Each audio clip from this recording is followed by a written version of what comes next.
I want to welcome everyone to today's webinar. My name is Jenny Eis and I'm a research assistant and doctoral student here at the IPU Berlin. And over the past semester, I've been lucky enough to work with Professor Chris Muran during his time here at the IPU as the Horst Kächele Visiting Professor. The Horst Kächele Visiting Professorship was established in 2021 here at the IPU in order to honor the legacy of the late psychotherapy researcher and psychoanalyst Horst Kächele. It's generously funded by the German Academic Exchange Service, the DAAD, and the Foundation to Promote University Psychoanalysis. Professor Mark Solms from Cape Town held the first Horst Kächele Visiting Professorship in the winter semester of 2021. Followed by Professor Heidi Levitt from Boston in the summer semester of 2022.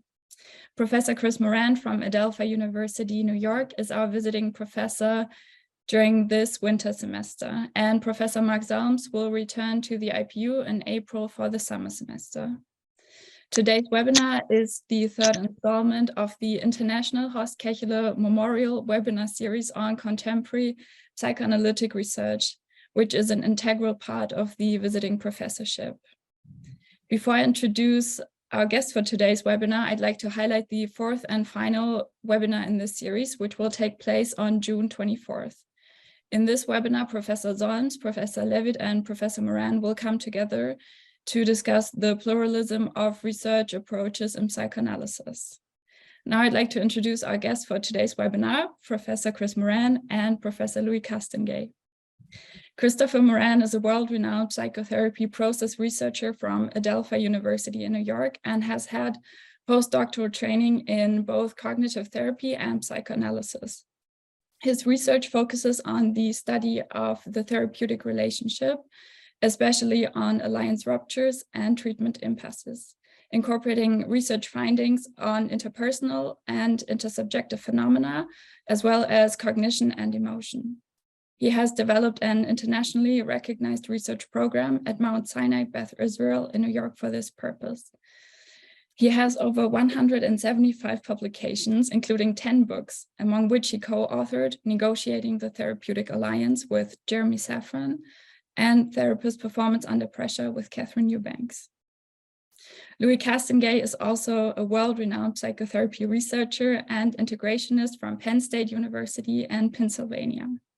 He has made seminal contributions to the literature on psychopathology and principles of change, building bridges from science to practice. His most recent empirical efforts have concentrated on the investigation of psychotherapy as practice in clinical routine and the development of practice research networks. He has more than 240 publications, including 12 books that he co-edited. Among these books is the 7th edition of the Bergen and Garfield's Handbook of Psychotherapy and Behavior Change, which he co-edited with Michael Barkham and Wolfgang Lutz. He has also compiled compendia on change processes, therapist effects, and training with Clara Hill. Among numerous honors, both Professor Muran and Professor Castonguay are past presidents of the International Society for Psychotherapy Research and recipients of their Distinguished Senior Career Award. A sample of publications relevant to the dialogues today will be provided at the end of the webinar and will give you further examples of their contributions to the field. And now I'd like to hand it over to Professor Muran and Professor Castonguay. Welcome. Okay, well, thank you. Thank you, Tara. Thank you, Dorothea and Jenny, for your kind introductions. Thank you to IPU for hosting me as a guest professor and for hosting this webinar. So let's start by setting the stage. We're first going to talk about the research in psychotherapy, specifically with regard to if it works. And Louis, as Jenny mentioned, recently completed a monumental effort, the 7th edition of the Bergen and Garfield Handbook with Michael Barkham and Wolfgang Lutz. And I thought maybe you could start by giving a little history regarding this handbook, which many have called, my dear colleague, Jacques Barber, refers to it as the Bible of psychotherapy research. And I thought you could start by giving a little history, and then we can sort of move towards the question of efficacy and effectiveness and the state of research on therapy in controlled and naturalistic settings. Thank you. And I also want to thank Jenny and Tara and Dorothy. That was very, very helpful and welcoming. Yeah, I'm glad that you kind of asked to talk a little bit about the handbook. The 7th edition was the 50th anniversary. The first handbook, the first edition, was published in 1971 in New York City. Alan Bergen was a faculty member, and it became very, very clear to him that there was just like a breadth of and depth of research that was taking place in psychotherapy. And he had a colleague at Columbia who had just did a handbook for another field, I think more natural sciences. I forgot the specific topic. And he was just thinking like, well, maybe psychotherapy is just ripe to kind of put together a sources that people could actually refer to. I don't think that it's random that this was actually following two major publications. In my view, the two most important in terms of impact paper in psychotherapy research. The first one was in 1952 by Eysenck, who Eysenck said psychotherapy, specifically focusing on psychodynamic and psychoanalysis, saying it doesn't work. There's no data for this.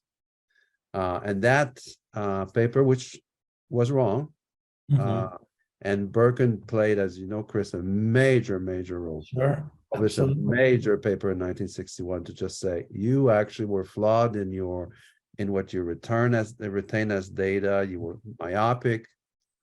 But the reason why the Eysenck paper, in my view, is the most important, it's because it really challenged the field to say, well, look, we're going to actually have to show that this is actually working. And Bergen was very influenced by this, as I mentioned. 61 had a fantastic paper. Bergen also has to be recognized as perhaps the first one that shows, yes, psychotherapy work, but you know what? It's not uniform. There's actually some people who actually do worse during and or as a result of psychotherapy. So he was the first researcher, not only did he defend psychotherapy works, but he was the first researcher, I think, who actually says, well, actually, there's some data that shows that actually it can be harmful. Now, the second most important paper, you may agree with this, Chris, we never talked about this, in my view, again, because of the heuristic value of it, is Rogers' 1957 paper, who just said, okay, well, there are some conditions that are not only necessary, but are sufficient for change. Yeah. And Bergen was actually a postdoctoral student of Rogers. Right. So he had another link. And that paper of Rogers had a major influence, this time way positive. So it was not again like I'm saying, we're going to prove you wrong, but we're going to be using that to conduct research. And I think, by the way, it's the most important paper for another reason, because from a purely scientific reason. Right. A lot of people say, use Popper as a guiding research, right? Popper says, a theory to be scientific, it has to be falsifiable. You need to be able to test it. You need to be able to kind of like show that it's potentially wrong. Interestingly, that's not the only criteria for a theory to be scientific. Another criteria is that it has to be bold. That is, it has to come up, the theory has to come up from as a result to a traditions of thinking and knowledge that get only acquired, not by common sense, but only acquired via thinking, observing, becoming an expert in one specific domain, right? You can actually take a dime and, move it one at a time, and you can say, well, the likelihood is going to be 50% will be on one side, 50% is on the other one. That's falsifiable. Right. But that's not scientific because it's not bold. So anyway, I think within that context, a few, 15 years later, after that paper, I think it was set. So we had two of the major questions of psychotherapy. Does it work? And the second is, how does it work? How does it work? Yeah. Yeah. And I think it's linked to Bergen's effort to kind of say, oh my God, there's a ton of research that have been generated in part by these two. And he was saying, okay, we need to do that. Now, I don't have any idea. He seems to me, I've been very privileged over the years to have contact with him. He seems to me like a very humble person. I don't think that he had a thought that there would be so many editions. And I think what I would be surprised that he thought that this would actually be a companion, really. I think psychotherapy researchers, I think you can actually guess the generations, the age of a researcher by looking at which editions did you mostly work with. Right. I mean, my second edition is like, there's no more cover on it, right? So that really kind of served. There was a synergy that took place with the handbook, which is that it guided the field, and then the field was actually feeding it. So let me pause for a second. So here we go, kind of riffing off each other, and you and I haven't talked about this, but you mentioned Rogers, and Rogers is very influential to Bergen, among others, and so a very critical figure, not only in psychotherapy, but particularly psychotherapy research. So if you look at the history of psychotherapy research, yes, you have your psychodynamic, psychoanalytic figures, Strupp and Laborsky, to highlight two particular important ones.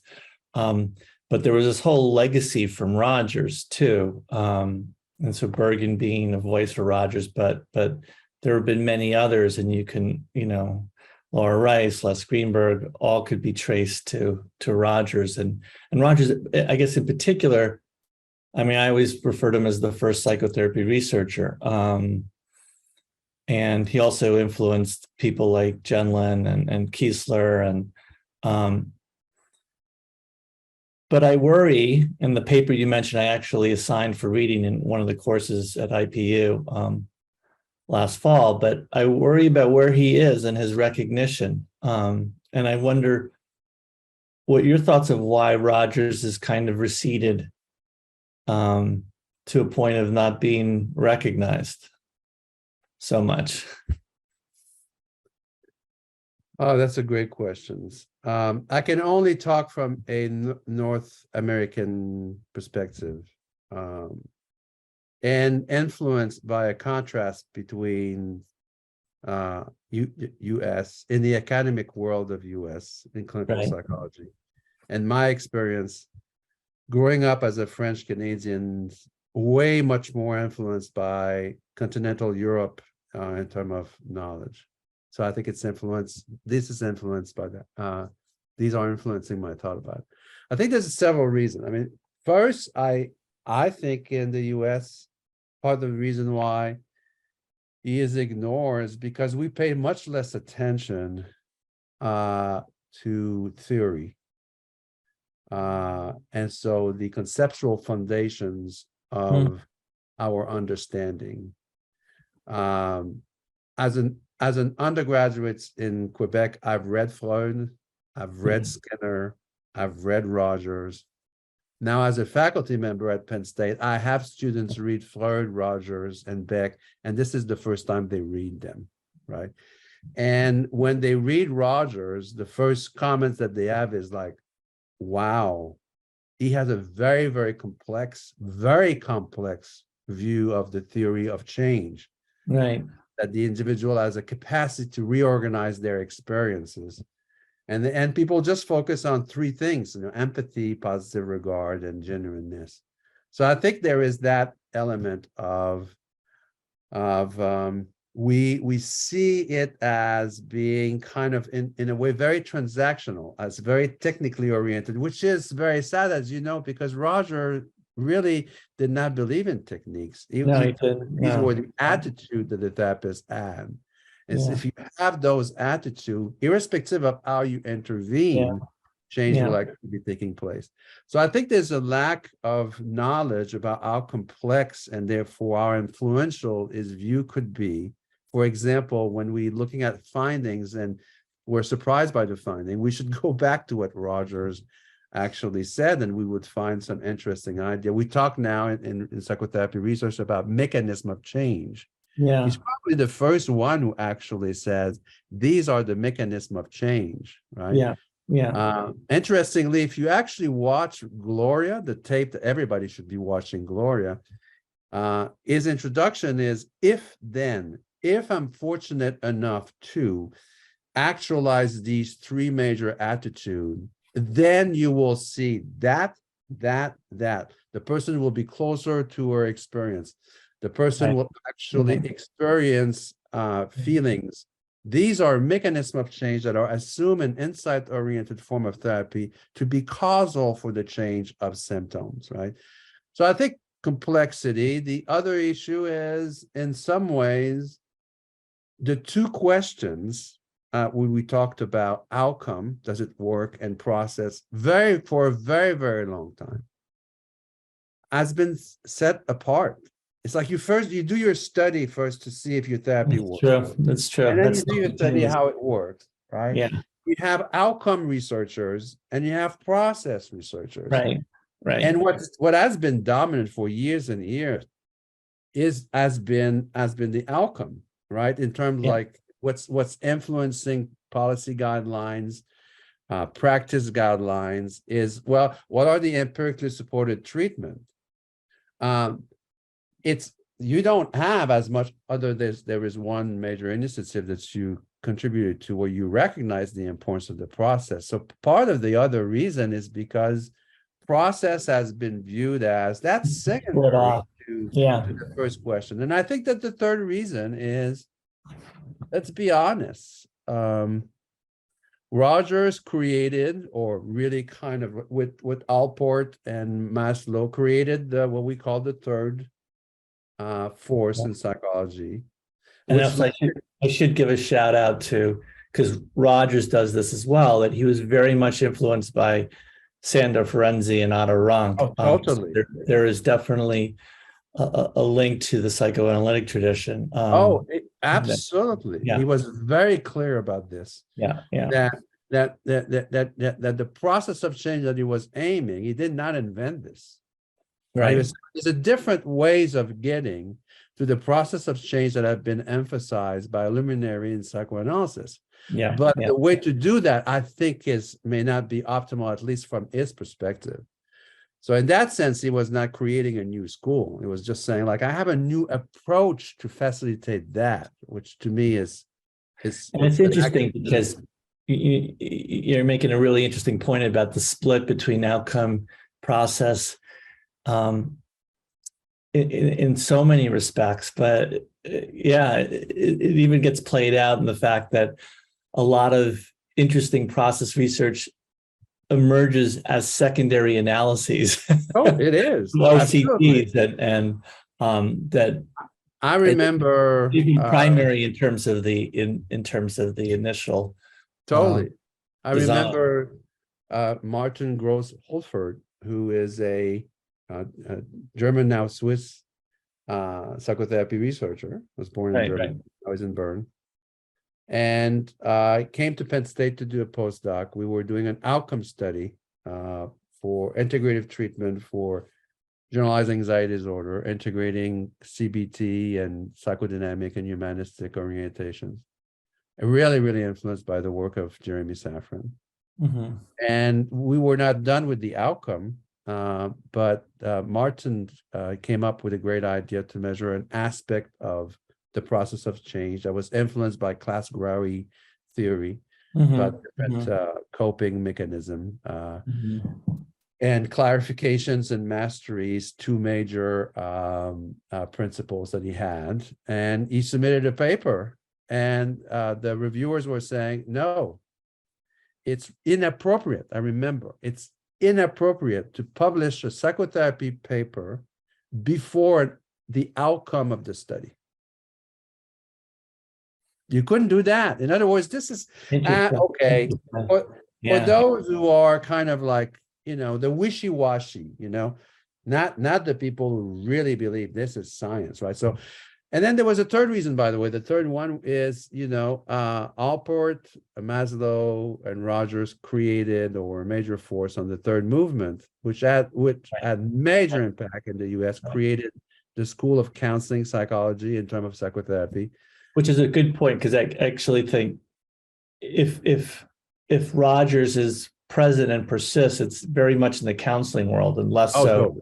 We're talking about the clinical psychology world, where he's kind of Totally. And unfortunately, there's two things that happened there. Is first, the third force movement took a very long time to do research. They were not interested in research, so they were important, solid, Gendlin, Laura Rice, Les Greenberg, but it took Robert Elliott. They were mostly focused on the process. But it took a very long time to kind of say, okay, you know what, we need to do research so that humanistic therapy appears in the list of empirically supported treatment. That was a challenge that Les Greenberg actually took on. Yeah. Right? So that's the other reason, is because when you look at the list of empirically supported treatment, it's kind of like, well, there's few of the humanistic therapy. And part of the reason is kind of like, well, culturally, it has been more going toward clinically oriented, less toward research. And the other factor, I'm glad you brought the issue of clinical psychology. Clinical psychology, again, from a context of North America, is a very psychopathology oriented, right? Mm-hmm. So it's always like, well, what's wrong? Even if you don't adhere to the DSM model, it is still a problem oriented. Now, that's inconsistent. This paradigm is inconsistent with Roger. Roger was essentially saying, enough about psychopathology, we also have to have a psychology of health, right? So we should also kind of studying how to move people from being just normal.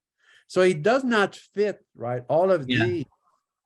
So I think it's important to figure out a way to bringing back such a major heuristic value. I think we're really, we're so much in agreement on this, and it was interesting to me in visiting Germany and seeing where all the therapies lie in terms of what's supported by the government, and trying to figure out where the humanistic impulse and or the modern expression with emotion-focused therapy, where that lands, and I guess. I mean, it's a little bit unclear still to me, but it sounds like some of that landed in the cognitive behavioral arm, where I think you and I would agree that it could easily fit in the depth psychology arm. And but anyway, this could easily be 3 hours about Rogers. And so I'm going to pause there and try to get back to anything else no, I do actually want to draw you out more in terms of the efficacy, effectiveness, say a little bit about RCTs or controlled research versus practice-oriented research. I know that's an orientation that you've been a champion of, and because I also want to, in the end, tie it to possibilities for research in Germany, from what I understand. Yeah. Well, the questions of efficacy and effectiveness are crucial, right? So does psychotherapy work? And one way of establishing this, I think very important, is to do it in controlled situations where you actually say, all right, so let's take an approach that we think we have seen it clinically, it's working, and then let's actually see by defining it operationally, having a treatment manual that's from a scientific perspective, is you operationalize your independent variable, and you're going to say, okay, this is what, all right, let's take a form of interventions, let's simplify it, but so we can measure it and say, okay, here's a treatment manual. And let's try to see if we can actually kind of like test it in a way that have a increased internal validity. So let's have inclusion criteria. Let's define who will be applying these interventions, who will be receiving it or participating as a client. Let's define conditions such as who's going to check whether the therapist is they're actually doing what they're supposed to do, and are they doing it well? And and doing it where you actually can check it, and you can say, okay, well, yes, that took place, and with these type of clients, so we can say that with these type of clients, when this therapy is being tested with this treatment manual, it leads to this. And I think it's has been very important because, again, from a North American perspective, David Barlow was saying in the early 1990s, like, look, if we do not come with a list of treatment that are backed up by research, psychotherapy will disappear. The health experts will come in, and they will only fund and give money and reimburse medications. So we have to have a series of criteria that is very much in line to testing. Fair enough.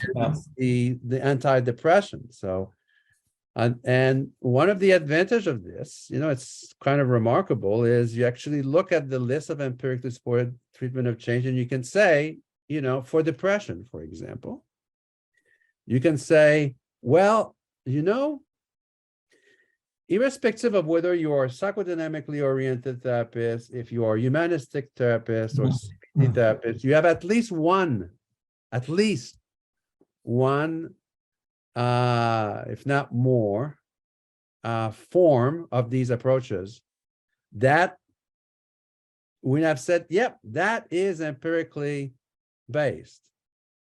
A second advantage of this, in the handbook, there's a chapter in CBT.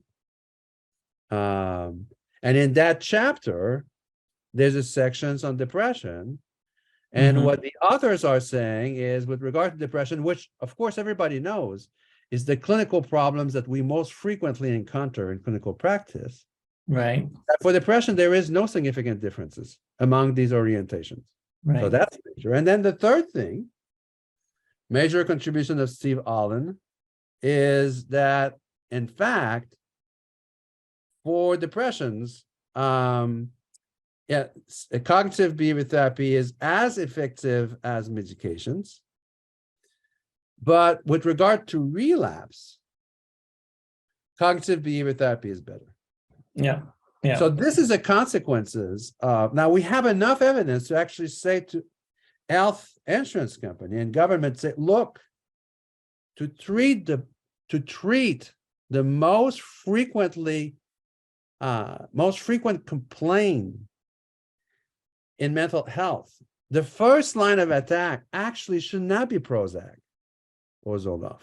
Yeah. It should be psychotherapy. And Fonagy has developed some research that also is in line, data also is in line with psychotherapy treatment, that it reduced the relapse compare now to antidepressant. Now, the problem with this is, if this is the only type of research, right, in control environment, guided by the theoretical interests of the researcher, if this type of research is the only one to serve as the scientific foundations of psychotherapy, we have the problem of creating what I've called empirical imperialism.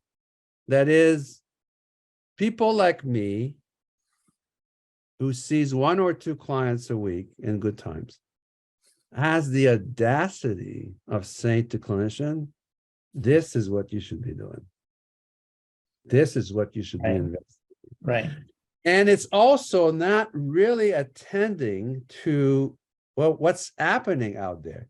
Now, some people could say in clinical practice, some people say, well, that's the goal of effectiveness research. Effectiveness research is to take a treatment that I've shown to be effective in control situation in a university lab and try to see if it translates, if when you implement it in private practice or in any kind of environment, if it works. But that is still, the researchers is saying, well, do this, right?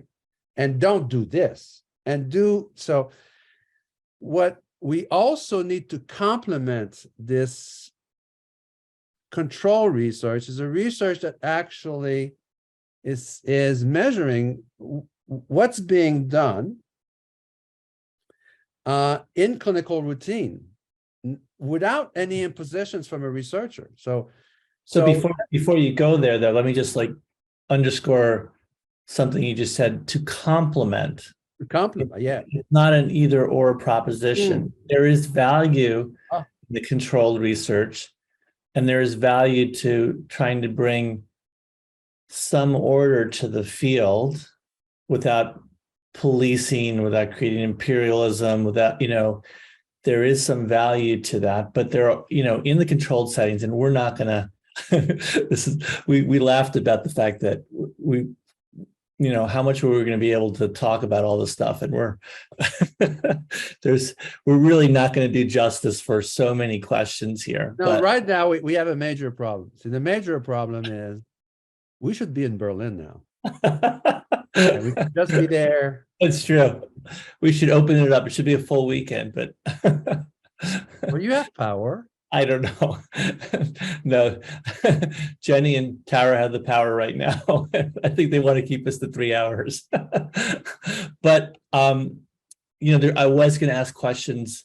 These are sort of challenges with the controlled setting as well as the naturalistic setting. But before you go naturalistic, I just want to highlight some of the questions that researchers have been struggling with, which includes the question of equivalence, the Dodo verdict, which you reference in terms of seeing, equal efficacy among different models. The question of uniformity, so this continued illusion that we can remove the person of the therapist, either through, well, historically it was through personal therapy. In the past 40, 50 years, it's been about manualization, but somehow to neutralize the individual differences. And we continue to see that individual differences are hugely predictive. And then the question of failure, even in controlled settings, we have sobering non-response and deterioration and dropout rates, which actually get bigger when you look in naturalistic settings. But we're not going to be able to touch all these things. There are a host of other issues, biases that sampling biases, setting biases, institutional biases, etc. But I just wanted to highlight some of those things before we kind of go complementary and talking about what you've been a champion of is the more naturalistic approach, which affords not only seeing therapy in everyday practice, but I think that tradition also lends itself to looking at change processes more and so on. But anyway, so take it from there.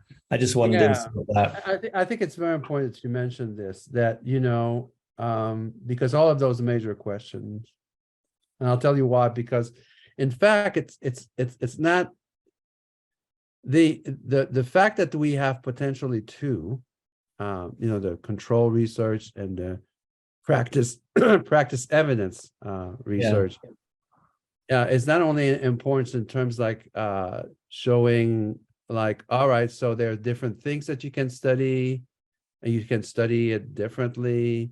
But I think it's necessary in the sense of from a pure epistemological perspective is when you have phenomenon that shows up empirically within two different type of epistemology or two different way of doing research, then you have more confidence about it.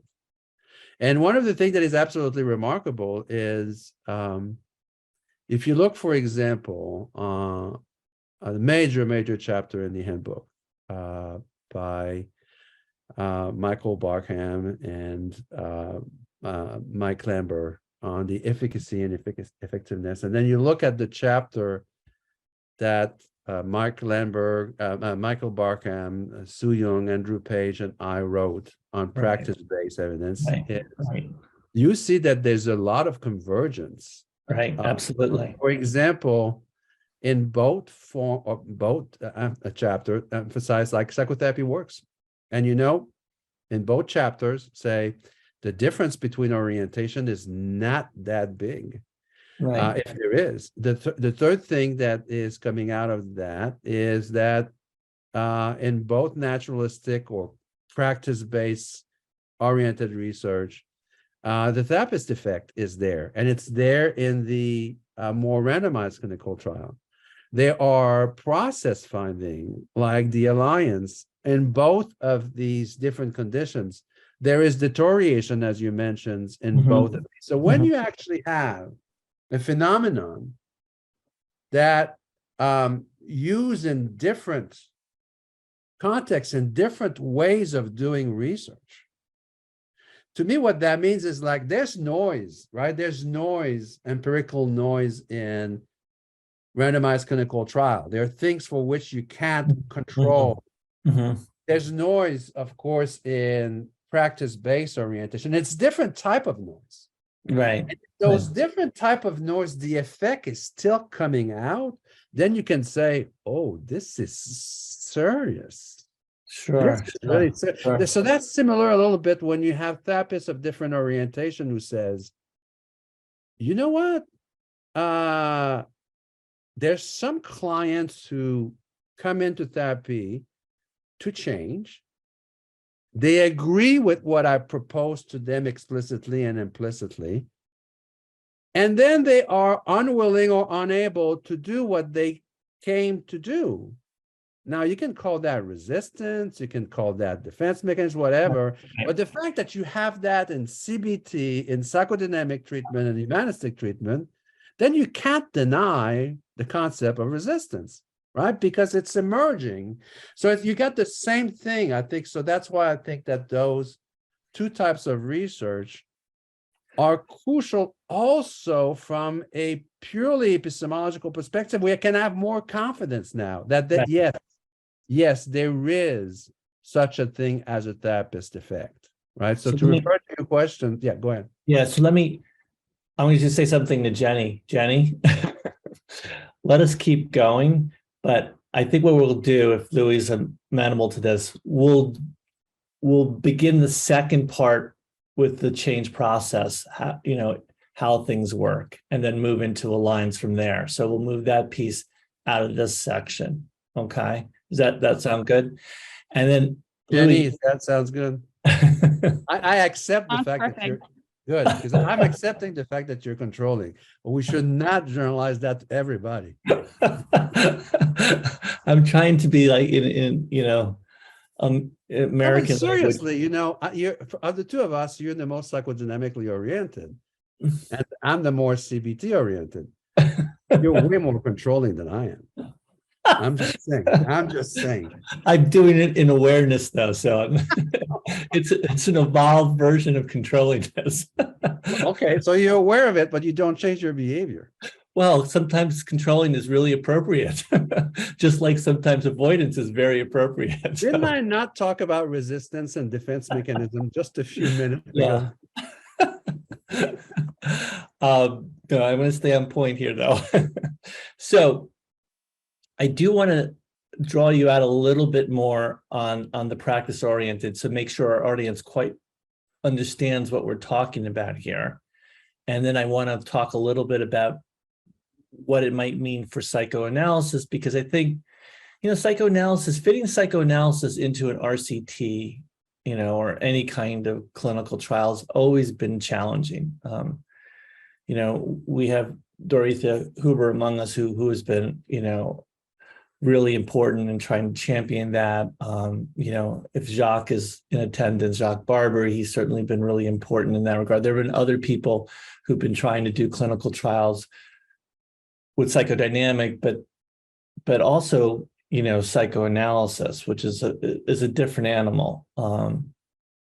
So I do think that the practice-oriented research, though, especially in Germany, given how things are set up, there may be real value there and potential there. And I want you to talk a little bit about practice-oriented research, what it means, so everyone's clear about that, and just to muse a little bit about that potential for psychoanalysis. Sure. All right. So practice-oriented research essentially is to say, okay, let's investigate what is actually taking place in the clinical reality, without imposing drastic change on it, so that we can actually say, those results are not only relevant to clinical practice, they are directly generalizable to clinical practice, but because they are being investigated in clinical practice. So essentially is to kind of studying the process of change and different dimensions of the process of change, as is it naturally occurring, where the researcher is not saying, well, do this and we will measure this, but more like, okay, let's see what's happening here. I think, one of the major origin of this is Ken Howard, who was like, okay, we've been looking at what treatment works. We should actually looking at how do clients change? Do they change? And our clients change? Are they all changing the same way? And what's the phase of the treatment? So that started patient-focused research, was major contributions that led to routine outcome measurement, for example, where the question essentially was so controversial at the time, because it was saying, yeah, I mean, we can continue to test CBT versus psychodynamic or interpersonal therapy, but we should also just see, does client change? And then from this, there has been a kind of an expansion to look not only how client change, but what are the variables that actually influence this type of change. Michael Barkham had played a major role about this, to kind of like moving from patient-focused therapy, but also to look at practice evidence in more than just looking at how client change, but what facilitated it. And then it addressed all the major questions. Is psychotherapy works in actual clinical routine? Are some treatments, what is the equivalence of treatment? And the research by Bill Stile, for example, in the UK system, the IHAB system, said it works and there's no significant difference across orientations. And then, as you mentioned, the therapist effect. So, and the deteriorations, the fact that there are some clients in private practice or in other setting. Now, I'm by naturalistic setting is across different clinical populations. So, of course, you remember that one of the things that you and I did in 2015, when you were an editor of Psychotherapy Research, a journal, is we actually identified 11 teams of researchers. Researchers and clinicians, partnership, who were doing research in their clinical environment, not modifying their environment, just kind of like, okay, let's see and ask whether it works and how it works. And is there some clients that change or not change? Some therapists better than others, right? In 11 different types of setting, including, by the way, in Germany, right? Bernard Strauss has an article there. Right. First author. That kind of actually shows that, yeah, it's possible, irrespective of whether you can do that in residential treatment, private practice, training associated with a university, community program, you can actually measure what's actually is taking place. Now, one of the, so that, the obvious advantage of this is then you don't do what we call translational research, which is, well, what's working in practice and in control setting, let's see if it's working in clinical practice. Now you say, what actually is it working and how is it working in clinical practice? So you're addressing directly that question. Yeah. But the other thing is you can actually then develop a partnership between researchers and clinicians, because the other problem, as I mentioned, with control research is that it's driven by the research interest. Now, here's the issue is, if you do a survey to, and we have done surveys in naturalistic setting, and you ask clinicians, you say, what do you want? What do you want to know? What are you interested? What do you want to know? If one therapy is better than the other, that's not a hot subject. People are not that interested in that. Way more interested in, like, how do clients change? What's the process? Right. So that's the other part, is then it allows you to create, and this is in some ways, that's the third phase of the practice-oriented research. So first is patient focus. Right. Started with Kenauer. In the handbook, William Lutz, who has been a major leader of that, probably the most influential leader of routine outcome measurements, as a chapter on this. And then, so that's the first step. Then practice-based evidence. So it's more general. It's kind of opening up to all sorts of issues of psychotherapy. And I mentioned Michael Barkham has been great there. Yeah. And then there's a specific type of research within practice-oriented, which is called practice research network. Practice research networks are clinicians and researchers. Sometimes it's only clinicians, by the way. Right. But frequently it's clinicians and researchers who sit down together and say, all right, so what do we want to know? And then the big questions become, how are we going to study that? How are we going to do this? So that it's not burdensome for the practice, so that's actually really measuring. And the good thing about this is that then you can do type of research that you would never be able to do in a randomized clinical trials, including, for example, psychoanalysis. I don't think that, at least in the US, I don't think a researcher is going to be funded by saying, you know what, let's compare psychoanalysis, right, to cognitive behavior therapy for depression. Sorry. Even even Doc Barber could not get right. So, but does that mean it's not important questions? Right? It's crucial question. If it's actually practice, it would be really important. So practice-oriented research is actually allowing clinicians on their own and or in collaboration with researchers to say, all right, then, let's see, does it work? And then, to me, the most interesting and challenging, by the way, right, way of actually doing this, which you would not be able to do in a randomized clinical trial.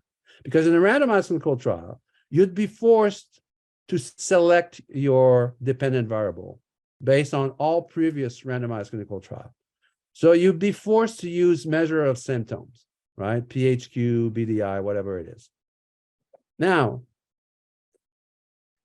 when I talk to psychoanalysts, I'm not a psychoanalyst, but I have many friends who are psychoanalysts. And when I talk to psychoanalysts, what they say to me, when I talk to Charlie Delso, for example, what he tells me is the change that he seeks in psychodynamically oriented treatment is not symptom. right? That's not restricted to that. So then it's both like an opportunity and a challenge for psychoanalytic oriented researchers to say, all right, so what are we going to actually test? What kind of change that we claim or we hope or we have seen that psychoanalysis brings that may not be captured by a symptom measurement? And then it becomes like, the pressure is on the researchers and the clinician to come up with, say, let's have a measure that will capture that, right? And we'll actually test it. Yeah. Right. So then you don't have to worry about everything else that you have to worry with a randomized clinical trial. Right. So let me say two things, and then largely because of how we designed this, for the sake of time, we'll open it up to some questions. But I do want to take the opportunity to recommend to my German friends and colleagues to pay attention to this literature. There's a great chapter in the handbook, but there's a lot of stuff that you've published, Louis, and other people have published. There are a lot of prominent voices in Germany too who are practice-oriented, who would understand the practice research network idea. But I just want to underscore the potential of that as an avenue towards building the evidence for psychoanalysis. The other thing I want to highlight is and we don't have the space for it, but really talking just to highlight the clinical practice guideline initiatives. And there's a prominent one, the NICE initiative in the UK, and our American Psychological Association has its own initiative.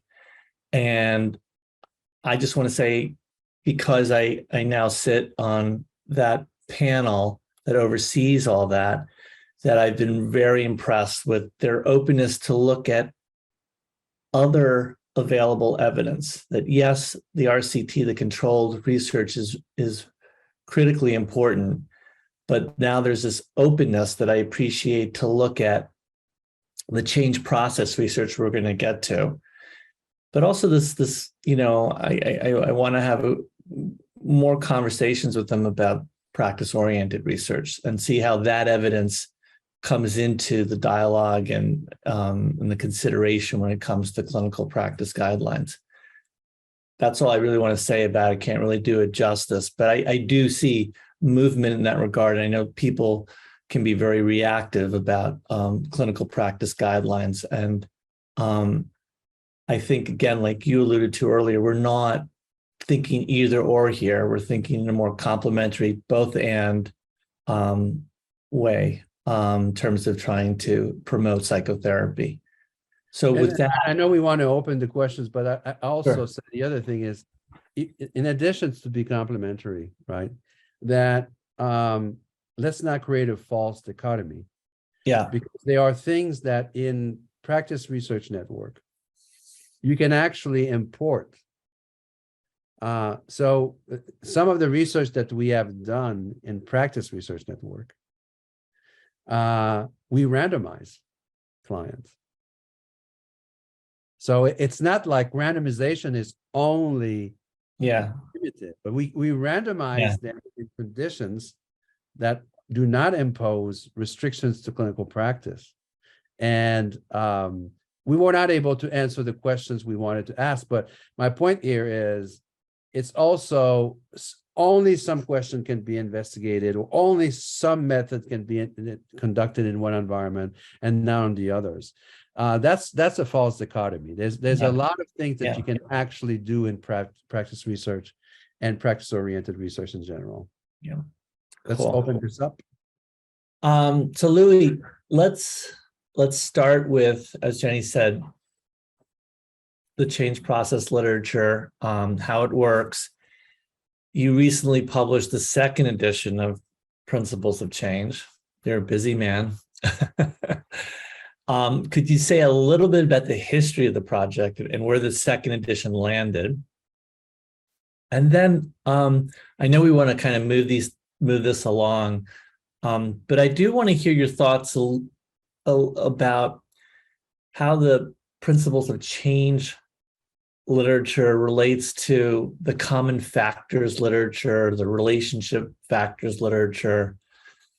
We'll hold off on transdiagnostic processes and we'll just see. But I just wanted to set you up with that. And I do want to hear your thoughts about the relationship of principles of change to common factors and relationship factors. But all right, let's start with that, and then we'll move on to the principles of change. So, okay.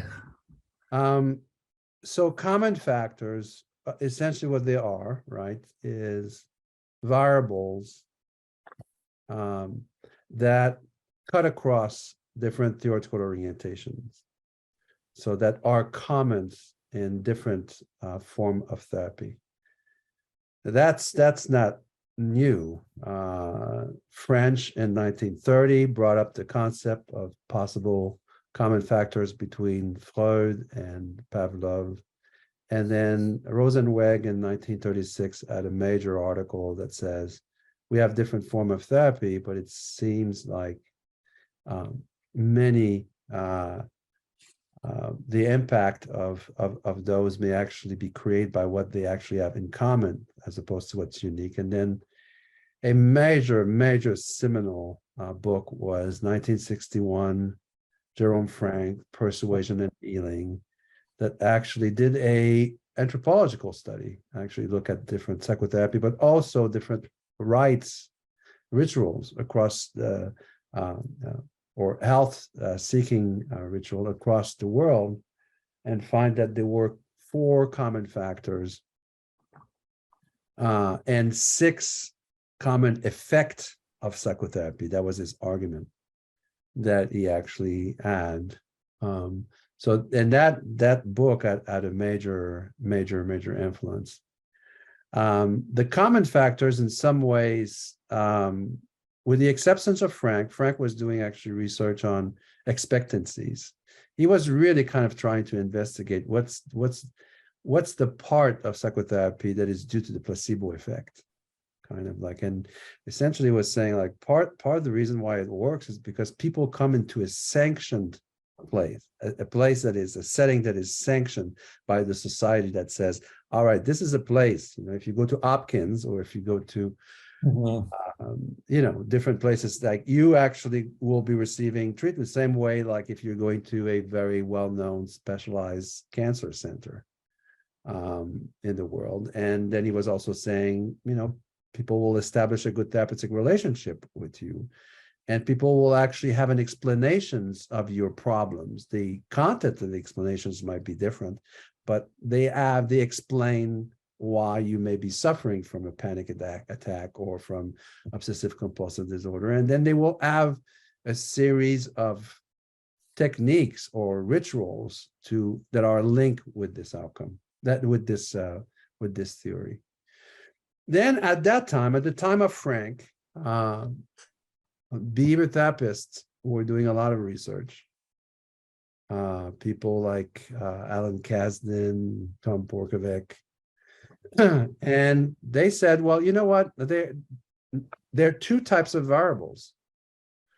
Phenomenal papers by Kasdan was saying they are what we call the specific thing that we think explain change in systematic desensitization, for example, and what we call non-specific variables, that is, variables that are not part of the treatment protocol.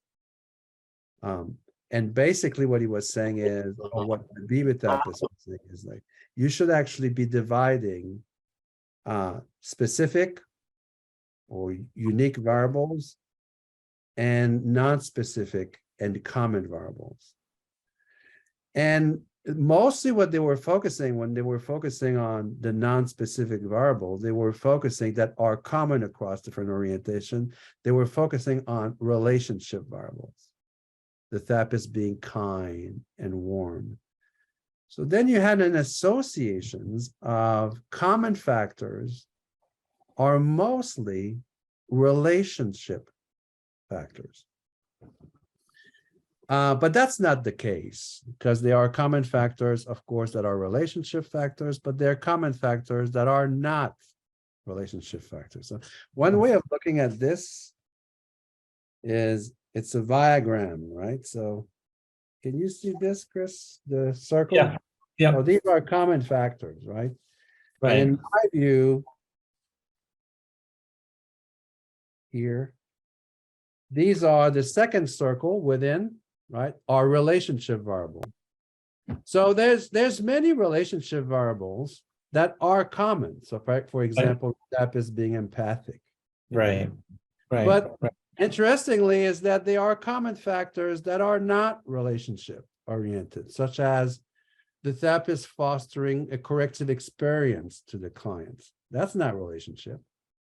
The therapist providing a new view of self of the clients. That's not a relationship. That's different, and it's common, right? Interestingly, I also think that they are relationships that are unique. A relationship in long-term psychoanalysis between the clients and the therapist, with major emphasis on transference, is different than what I see with my clients when I'm applying a cognitive behavior therapy. And so that's a kind of like people kind of associate common factor with relationship factors. It is frequently, but it's not. And principles of change are a third cycle. They are here. Interesting. Some of them are relationship oriented, and some of them are common here. Some of them are common, but they're not relationship. And some of them are specific to an orientation. So there's a correlation among all of that, but it's not clear boxes, right?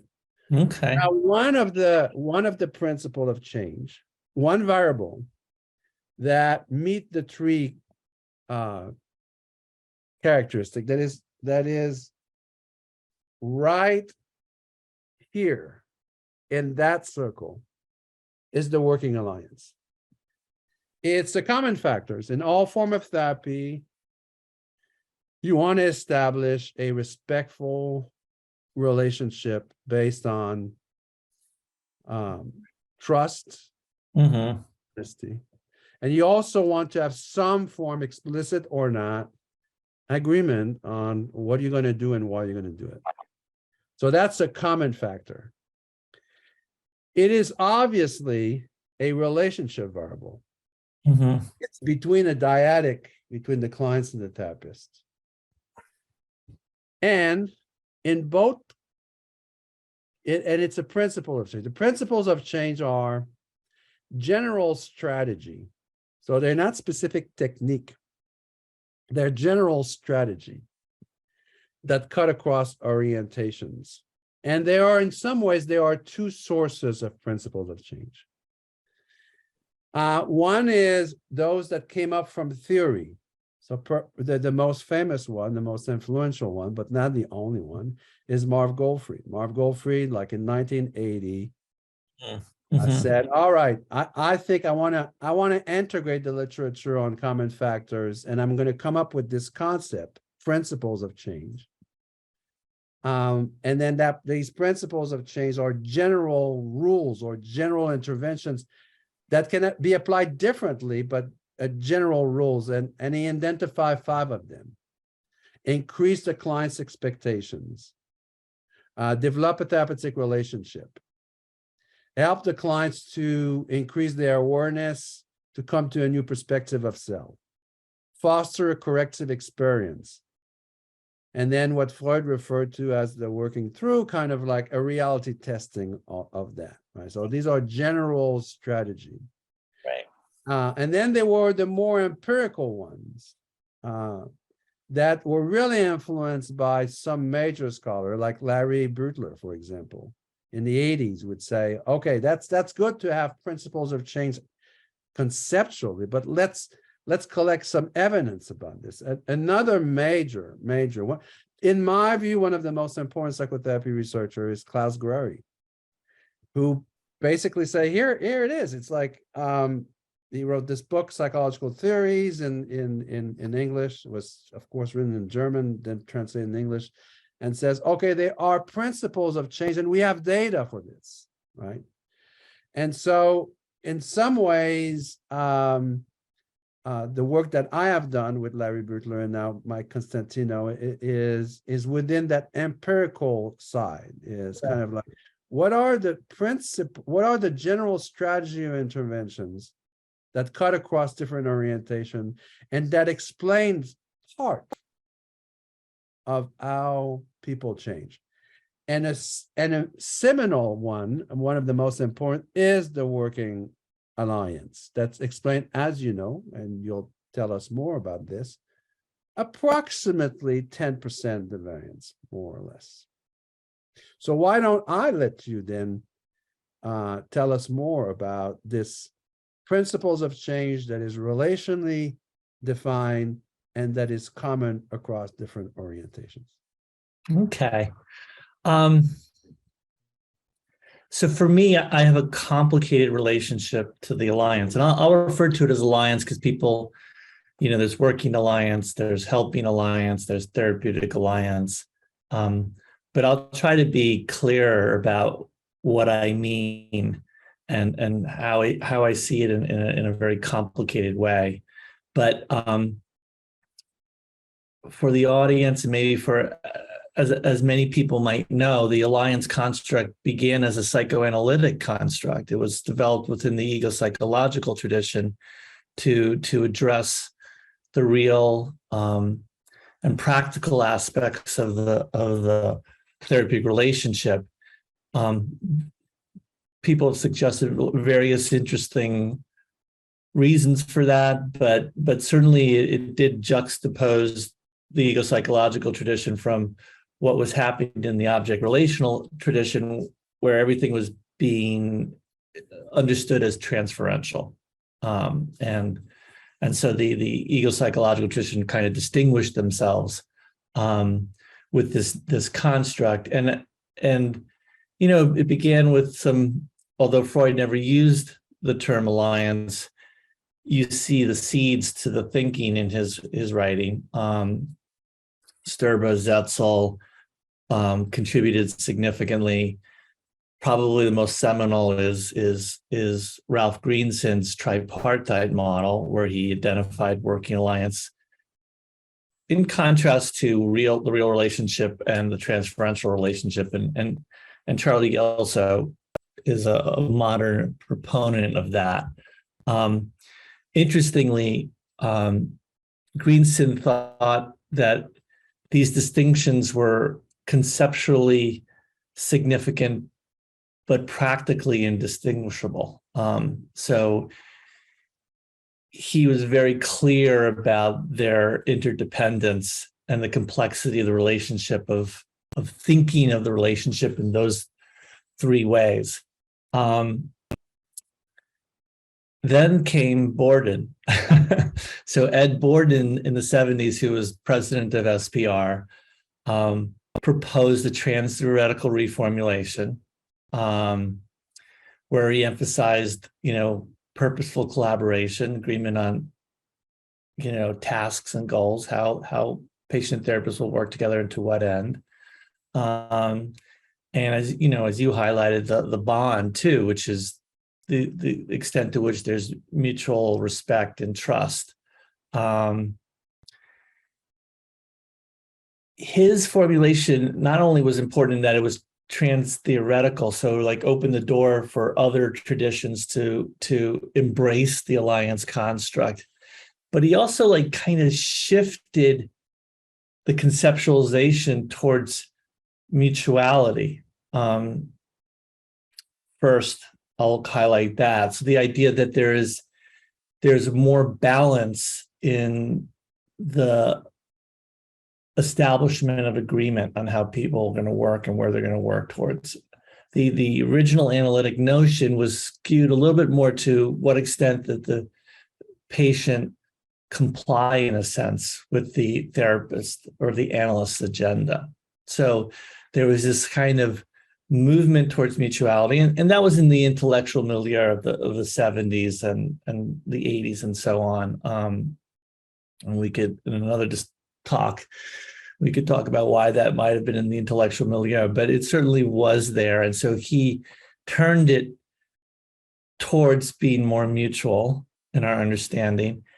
And then I think the secondary point is he underscored the inextricable relationship between any intervention and its relational meaning, that the relationship technique and the relationship were inextricably tied together. Everything you do has relational significance, in other words. So that was a huge reformulation, revolution in some sense of the construct. And as you and I know, then that kind of became really important in the psychotherapy research world as a number of measures were developed and informed by his thinking, the Helping Alliance questionnaire, the CalPAS, and especially the Working Alliance inventory. And that just launched a proliferation of research, which we'll talk about later, demonstrating its predictive relationship to outcome, which you're citing in terms of the variance accounted for. I do want to highlight, though, two important things. One is that the alliance construct was never a construct that was considered necessary in the interpersonal psychoanalytic tradition or the humanistic tradition, because the real and practical aspects of the relationships were always front and center to their formulation. So they didn't need a construct to make sure that was recognized in a sense. The second thing I want to say is that for me and with my colleague and Jeremy Safran, was really important to me, and I know to you as well. We really appreciated what Borden did, and then we elaborated on it. And this is where my relationship gets complicated, and this is the part that I think people don't quite understand in terms of what Jeremy and I were trying to say. But we thought Borden's notion of the alliance was beautiful in terms of capturing the explicit aspects, or many of the explicit aspects of the therapy process. But we also thought it set the stage for thinking about implicit aspects of the interaction, specifically how, in the negotiation of tasks, you have the implicit negotiation of underlying needs. And here we highlighted in particular motivational needs for agency, self-definition, and communion or relatedness, that these things are human motivations that are constantly in play for both patient and therapist. And so at the implicit level, these things are going on. And we thought that Borden's reformulation lent itself to this other relational consideration, which was in the air as well in the 1990s. It was very much part of the relational movement in New York, and so we could be criticized. Oh, you're on mute. We could be criticized for kind of bastardizing, and we even wrote a paper: "Is the alliance construct still useful?" Just to express our ambivalence about the construct. Because I think that and to this day, where we're known as alliance researchers and particularly rupture researchers, I think people miss this sort of other aspect of what we did to the construct of the concept, and how important it is for us when it comes to thinking about the notion of rupture, which we'll talk about later. But did you want to say something, Louis? Yeah, I think those motivations are crucial. And it's interesting, Dorothy earlier was referring to Blatt, and Blatt had this view about depression, right? That there were two types of depressions. Interestingly, Beck had the exact different Absolutely. words, but Yeah. also at the, so there was, and these were psychotherapy researchers, but also this is also coming within the personality traditions, where researchers were really kind of emphasizing both the need of autonomy and the need of relating. Yeah. But I always was, by the way, always was really impressed by, indeed, your emphasis. And my reading of it is that when you were writing, you and Jeremy, about this, it was strongly influenced by the psychoanalytic tradition of recognizing these, that this is in some ways, when we're talking about the alliance, the way that Borden talks about it, it's purely topographic, it's purely description. It's not explaining, well, what makes the relationship important, right? Skinner would be referring to a functional analysis of the behavior, and a more inside-oriented therapist would actually say things like, what's the motivations? Why is this work? Why is it important, essentially, right, for a therapeutic, for clients to develop a therapeutic relationship with the therapist? And the cognitive behavior therapist answers was because it's facilitate the implementations of technique. Yeah, I want to say something about that. But other people said, no, it does something more than that.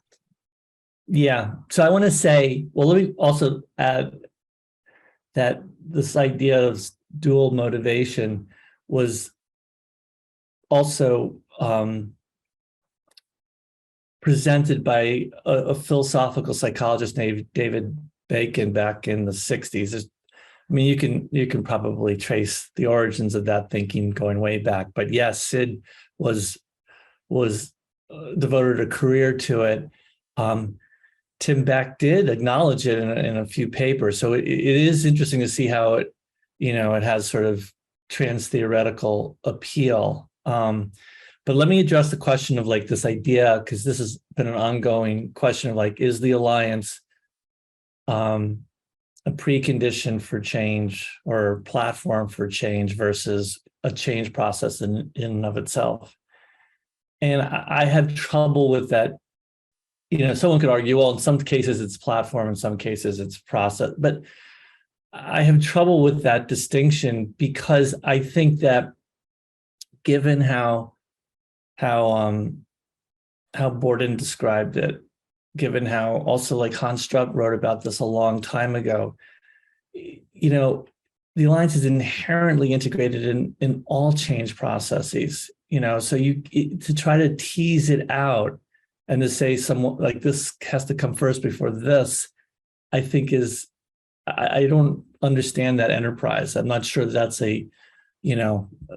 that's worth all the effort to do that. And then when people do that, there are methodological problems with it right away, because what's your measure of alliance? If they use any measure that's been informed by Borden, then you've got, conflation, you've got a confound in play already. But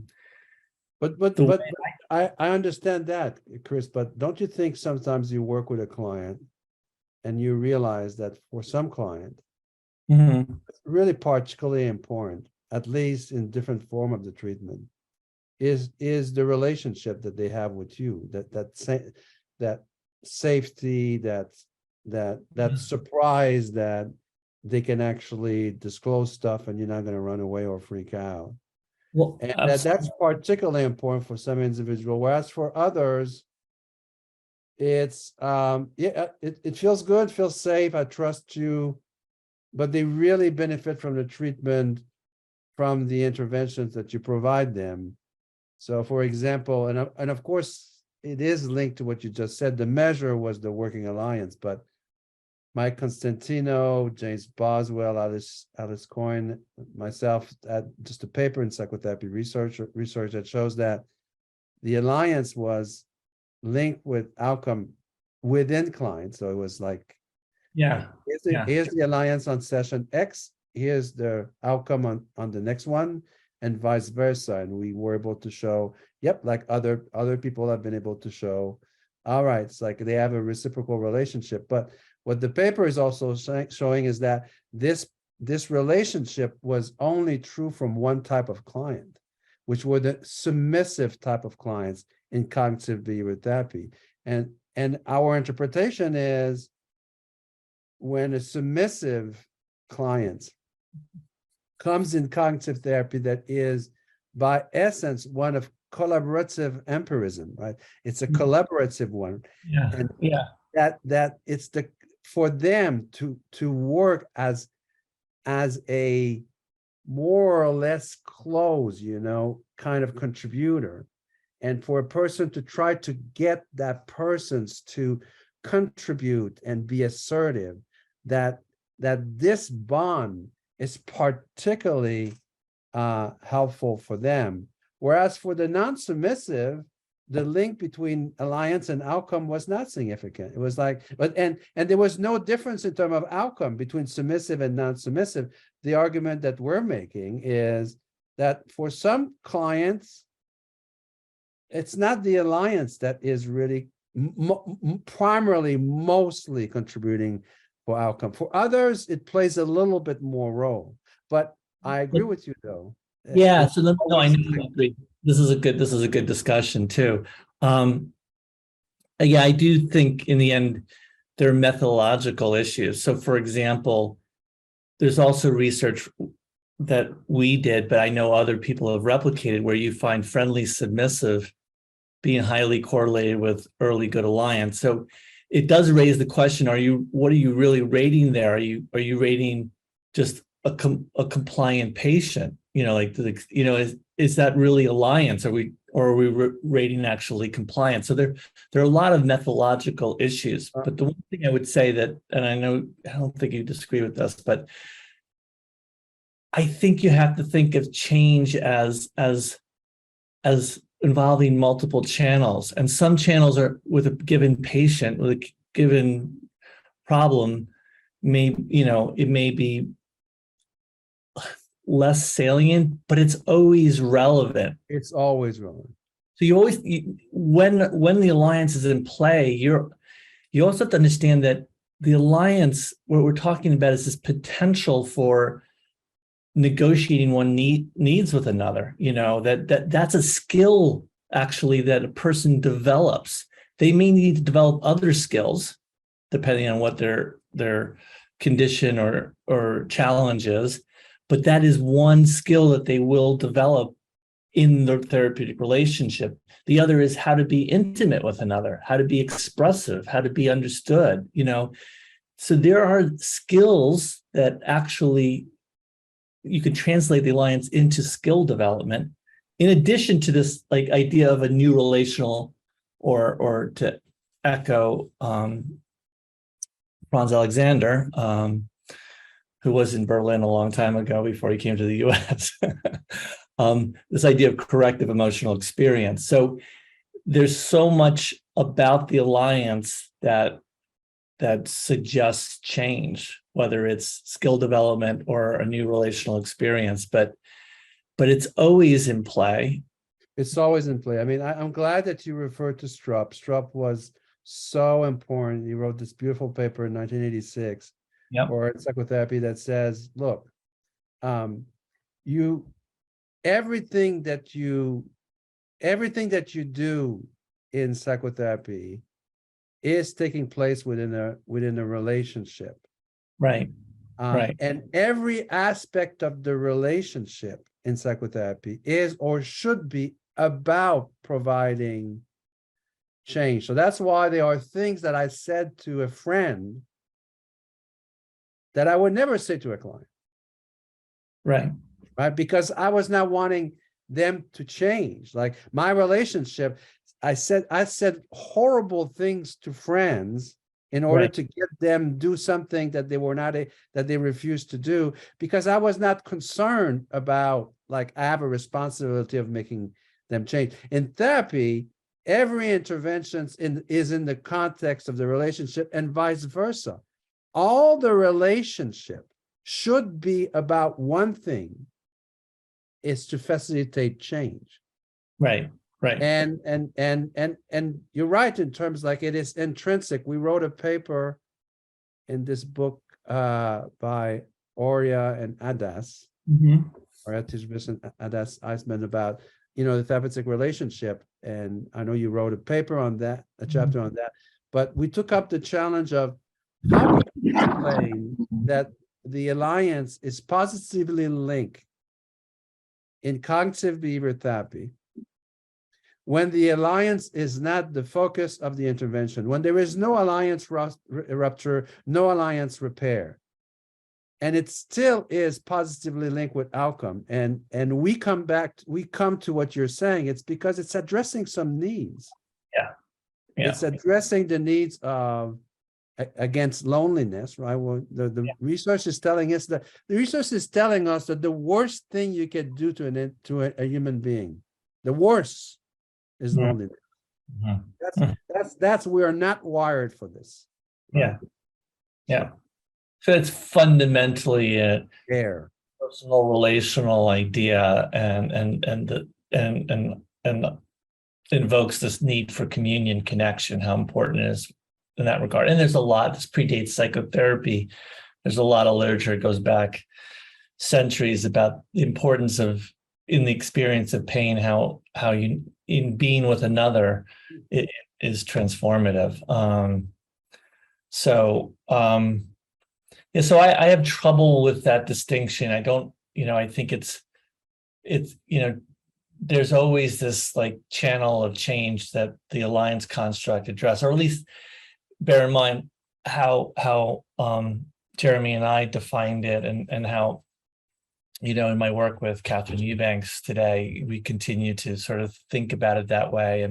And these results that you cite, I think, it does come down to method, and how we're actually the actual assessment tools we are using, and the problems, what they afford and what they don't afford.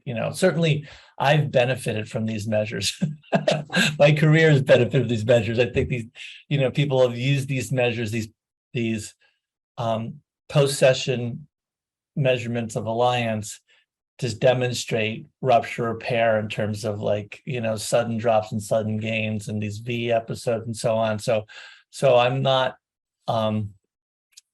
thoroughly objecting to them, but I also know their limits, and I know what they're not telling us. And this has sort of led to, maybe we can go there, talking about our efforts in research. So you've been there all along in terms of this as well. And, there's what Jeremy and I used to call the first generation of research, which demonstrated that this is predictive. It's been hugely part of your principal efforts. And, now Christoph Hucklinger talked about, in his recent meta-analysis, there have been 300 studies, 30,000 cases, essentially demonstrating it's modest but kind of robust prediction of outcome. More recently, in part of that generation, there's been this consideration of causality, consideration of change mechanism. People are being more careful about what they mean by change mechanism and its implications for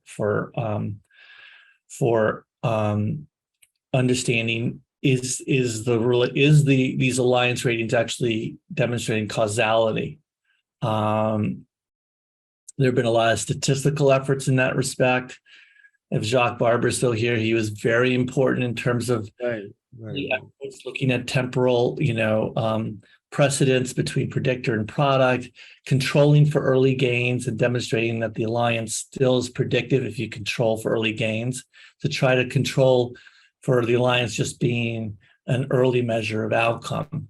And once you control for the change that took place between the first time it was measure and the second time it's measure, right? And also what Jacques has done is so you control for that, and then you use the alliance to predict the subsequent change. Right. So the change that happened after that. So you get closer to reality and to causality. And by the way, in the handbook, Paul Christoph and Mary Beth Connolly Gibbons are focusing specifically on process measure with a major emphasis on the alliance on what are the studies that are getting closer to causality. And this sort of understanding change mechanism can be attributed to Alan Kasdan's, redefinition, because certainly in the early days, people were using, process and mechanism interchangeably. Jeremy and I did that. There have been more recent efforts from Segal Zilshamano looking at trying to disentangle, which he calls trade alliance versus state alliance, to try to get at this notion of causality.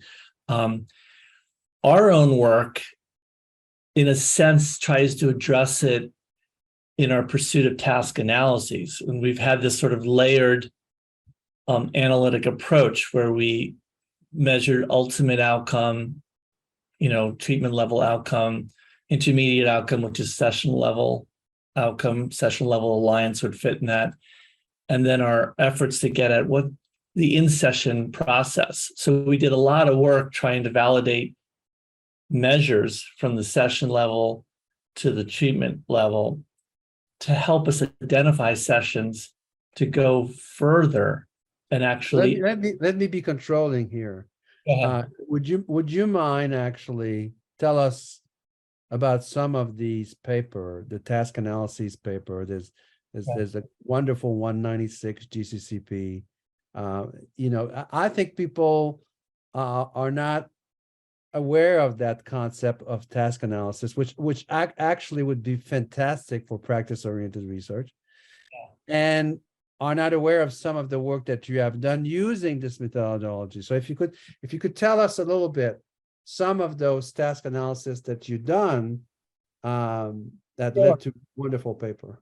It was really, I have to credit, it was inspired by the work of Laura Rice and Les Greenberg, who brought this kind of methodology from the cognitive sciences to try to understand what actually goes on in session. And Les has gone on to do task analyses, to look at other, what he would call change events that are more consistent with,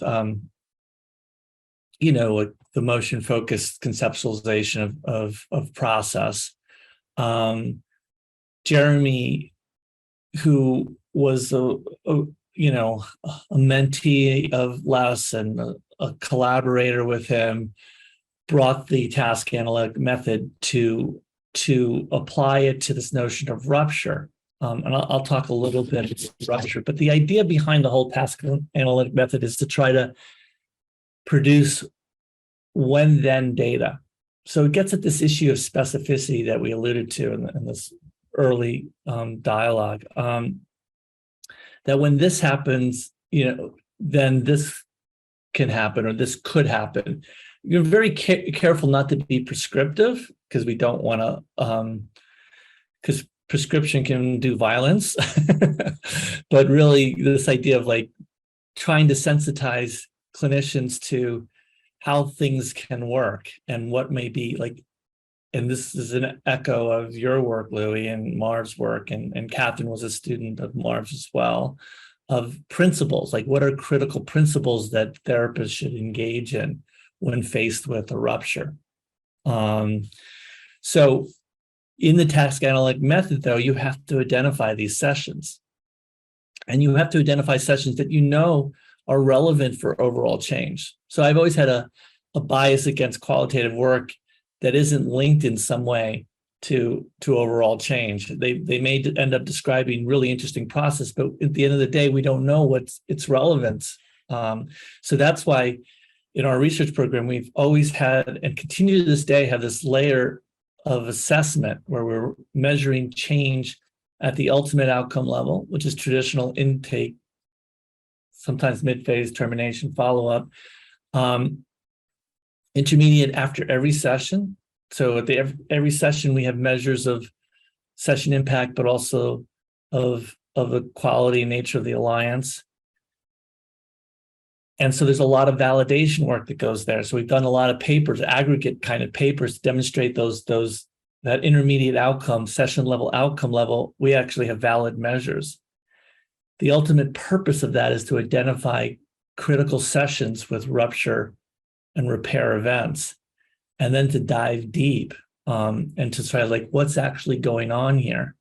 And initially, in the 96 paper, we identified such sessions. We went in with measures of interpersonal process, of emotional involvement, of vocal quality, and we were able to sort of operationally define like a certain model, which we called the exploratory expressive model, which is therapists attending to a rupture, inviting the patient to explore the rupture, and then there's this exploratory process of that experience. This includes the therapist's own exploration of their own contribution to a clearer expression of an underlying need. And in this regard, I am referring to agency and communion. That was the 96 model. We always knew that that was one way of understanding rupture repair, but there are other ways to understand rupture repair. Other people have done task analyses subsequently, not inconsistent with our findings. More recently, we did another model because we knew that, there are multiple ways people repair things. There's the exploratory way, but there's sometimes, and I think everyone who works with patients, sometimes you're just renegotiating how you're working together. You're making slight modifications based on greater understanding with the patient. So most recently, we did a task analysis that actually modeled renegotiation of tasks and goals, how the people work together. And what we found was therapists use a whole kit of strategies to do that, including explaining the rationale again, or slightly changing like in the cognitive behavioral therapy, they might slightly change a homework assignment, or they may dramatically change it. In an analytic model, they could, patient doesn't want to talk about their early relationship with their mother, they could shift gears and talk about another relationship or another, matter that seems more acceptable in some way for the patient. So that kind of renegotiation goes on all the time. All the time. We tried to like model that, and then we always felt like that was the holy grail for us, because that was the kind of data that clinicians could make use of, in contrast to a correlation coefficient. Yes, but I thought that those were really, really important and foundational. And that was a very nice way of a rich method, the task analysis method, to approach causality, because it really showed like, well, this is the if then, right? So it's getting closer to causality. At least sequentially. At least sequentially. But the other thing that you did that I would like you to talk also, that is, in addition to what Jacques contributions to the causality, and then Zegal and others, Frederick, in terms of the within subjects. But there's also your more recent GCCP paper that at the group level, where you use a design that with a group of subjects, where you shift interventions at different points of therapy at session 8 and session 16, which is yet another way of capturing the potential corrective experience / causality of the working alliance. So if you could talk about also that paper, which is not in the task analysis traditions, but you guys use your finding on the task analysis to inform that group design. Yeah. So our work began with trying to define rupture and repair it in a analytic way using the task analytic method. So it was this very intensive, yes, layered assessment, but intensive analysis. And we were identify like critical principles there. From that, we actually we put in for an NIMH grant that actually helped support that work, but also helped the development of a treatment model for a different test, a different evaluation. And that treatment model, we were not interested in necessarily creating a new treatment with a new acronym. And so during the course of the whole NIMH grant, we just called it Treatment X. Because we were ambivalent about the acronym game. But in the end, we called it Brief Relational Therapy. We capitulated to the the excitement about relational thinking. And that was initially informed by what we discovered at the, in terms of rupture repair. So very unusual approach, so very much informed by the research, by the process research. Usually models are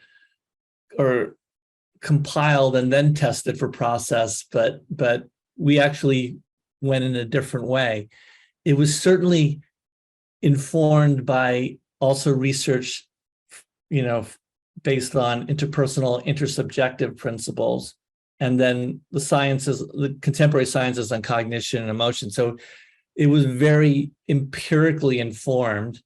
But part of that development and that first grant was a training protocol, because we wanted to, by the way, we're going to blow through this third dialogue. But who cares? You can't respect the boundaries. Let's Let's just blow it up. Let's blow it up. It's actually tomorrow is the American football Super Bowl, and in American football, the quarterback is always changing the plays on the line, calling what they call audible. So we're doing an audible here. So part of that was this development of a training protocol to help therapists more effectively recognize and negotiate ruptures. Why did we do that? Where did that come from? When we were, and I'll say a little bit more about that model in a moment, and then in the paper that demonstrated its primary findings. When we were developing this in the early 90s, we were very much, I'll say, moved by the Vanderbilt 2 studies that Hans Strupp did with Jeff Binder, and Bill Henry was part of that as well. And that particular study, for people who aren't familiar, looked at negative process. So that's how they would define rupture material, negative process, and trying to train therapists to more effectively deal with negative process. So you can see how cool Hans Strupp was, how ahead of the time and pushing the boundaries.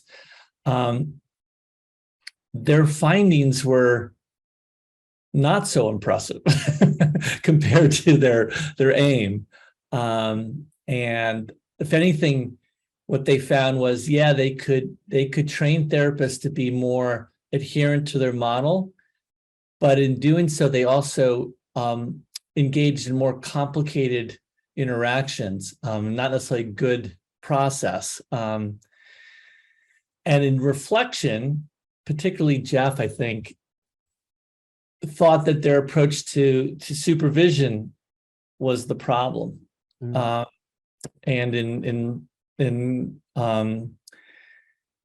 And so their approach to supervision was traditional in a sense. It was you had your supervisor pointing out the negative process, pointing out the transference, countertransference, if you want to put it that way. And but so we understood it, and you know, Louis, because you've actually devoted yourself to this literature as well, that the literature on supervision and training is as young as the literature on psychotherapy research is. that is arguably still in the womb. I mean, it's very, very young, very thin, so to speak. But we really thought that it would be important to do something more experiential, less didactic. And in that regard, we were informed by the experiential learning literature, which included the reflective practice literature, so Kolb and Schoen. They recognized the importance of the experiential literature in the psychotherapy world. So Rogers and Pearls were very influential to us. So we developed a training protocol that really emphasized experience. So in some sense, we thought this is very consistent with the relational origins to forensic. Nowadays, deliberate practice is really topical and has a lot to offer. And there are ways in which there is an overlap. It wasn't initially informative because that's when Erickson was it was in the 90s that Erickson was really writing about that. It was just beginning to develop. So we were somewhat aware, but it wasn't primary influence in our thinking. So then we ended up developing this, what we call alliance-focused therapy, alliance-focused training, which includes, yes, a didactic component. It includes teaching about rupture. What is rupture? I know I haven't even talked about that definition. And how we think about critical principles for repair. But the heart and soul of it is trying to create an experience, a transformative experience. And in that regard, we did two things. One was we introduced mindfulness training to therapists, which at the time was really new and different. It was being applied to patients through DBT and ACT, but our understanding in consultation with John Kabat-Zinn, who is an authority on this, thought we were the first to actually turn it on the therapist. And we did that because we really wanted to develop the therapist's optimal observational stance, and we couldn't trust personal therapy. We thought personal therapy came in all different shapes and sizes, and people have different experiences with that. And we wanted something uniform to expose our therapists to. So that was a component of it. More importantly, we introduced role plays, 2 chair exercises, very much informed by the Gestalt tradition, and to help therapists sort of experiment and cultivate their awareness of what their internal challenges are in negotiating ruptures with their patients. So that alliance-focused training model was developed. The seeds of it were developed in our first grant. In our second grant, it became the critical engine for the whole thing. And in the second grant, what we did was we applied a multiple baseline design, which is a design that comes from the behavioral tradition and typically applied to single case. But we proposed to apply it in an aggregate sense. And what we did is in this study, we trained young clinicians, graduate students, to apply cognitive therapy in an adherent way, and that would be part of phase 1. And in phase 2, at different intervals, we introduced those trainees to our alliance-focused training. One cohort after 8 sessions, another cohort after 16 sessions. And we did so with an eye towards addressing this issue with individual differences and dyadic differences that have confounded RCTs. With the multiple baseline design, you can control for that to a significant extent.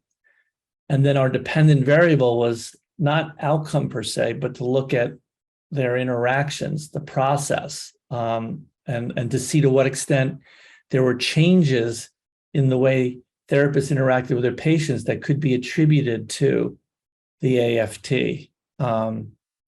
We took, it was a very, we were very thorough. We had a graduate of the Academy of Cognitive Therapy oversee all the training of the cognitive therapy piece. And then Jeremy and I shared the training of the AFT piece.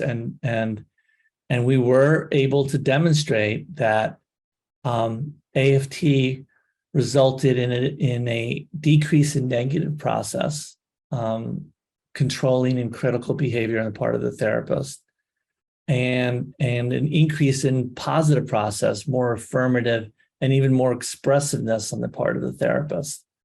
And you got what you would expect in terms of negative decreases in negative process and positive process with the increase in positive process with the patient. So that was it was a huge effort. It was a different way of looking at things. It was a clinical trial, but it was like you were alluding to in the first talk, that it wasn't treating process in a secondary way. Right. It was process, and understanding process was primary in all this. Absolutely. And so not only in a way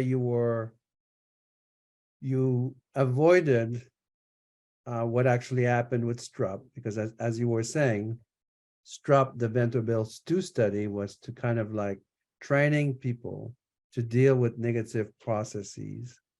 And what they find was that after 2 years of training, the therapists were adherent to the treatment manual that was designed to decrease negative processes, but there was an increase of negative processes. So there was rigidity in the treatment manual. Yeah. But also interestingly is you come back to the first research in the 1940s of Rogers. Rogers in the 57 paper, what he's emphasizing is those conditions of change are, and certainly the tape with Gloria, they're about what we will be seeing in the sessions. Right. Which now we talk about potential mechanism of change, because of course, the next step would be to see the change that the introductions to your training. So you introduce the training at 2 different times, at session 8 and session 16. And again, in line with causality, is there were change in the first group after session 8. Yeah. And in the second group, the change did not take place after the session 8. It took place after the session 16. So it's kind of a you're doing interactional analysis. So you're looking for interaction effects that look at like the trajectory, the slope of change, and how that, so it's a little bit more just like seeing a bump. It's like you need to be able to demonstrate that whatever change you're seeing could be attributed also to the condition. Absolutely. And interacting with time. So absolutely right.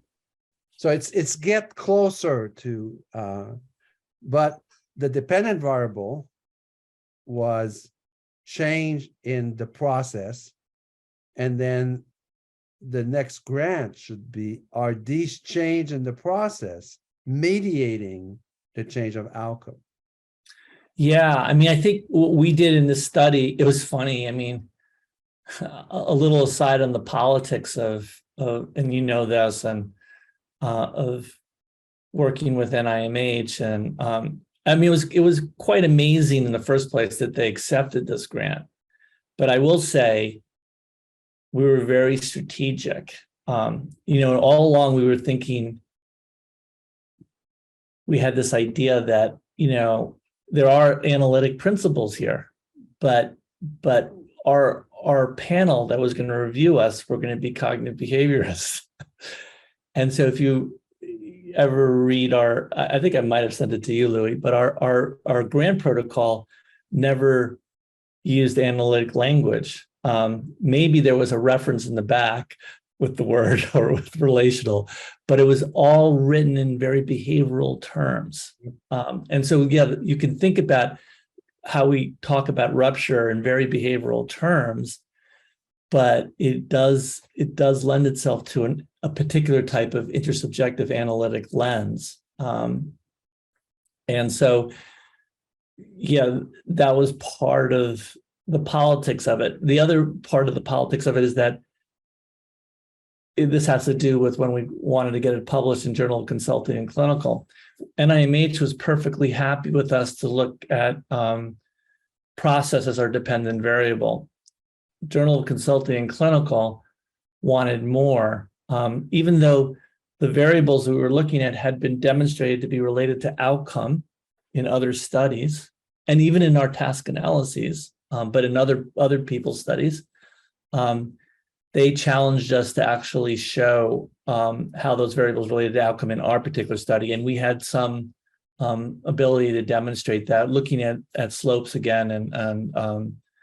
But you're right. I mean, all these things require more from us, require replication, require, greater depth of understanding.